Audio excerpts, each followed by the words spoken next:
சொல்லு. இப்போ ஒரு வீட்டில் ஒரு பிளான் பண்ணியிருக்கேன். புருஷனை எப்படி தூக்கி போய் வெளியே போகிறது.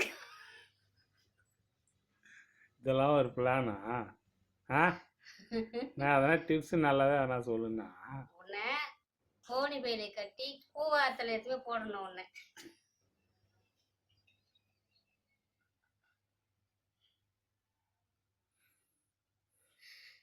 கண்ணை கட்டி போய் கோணி பையில போடணும். ஏன்னா கண்ணை கட்டாமல் ஒன்று போடக்கூடாது. கண்ணை கட்டி கோணி பையில போட்டு கூவாரத்தில் எடுத்துமே கடாசணும். ஒன்று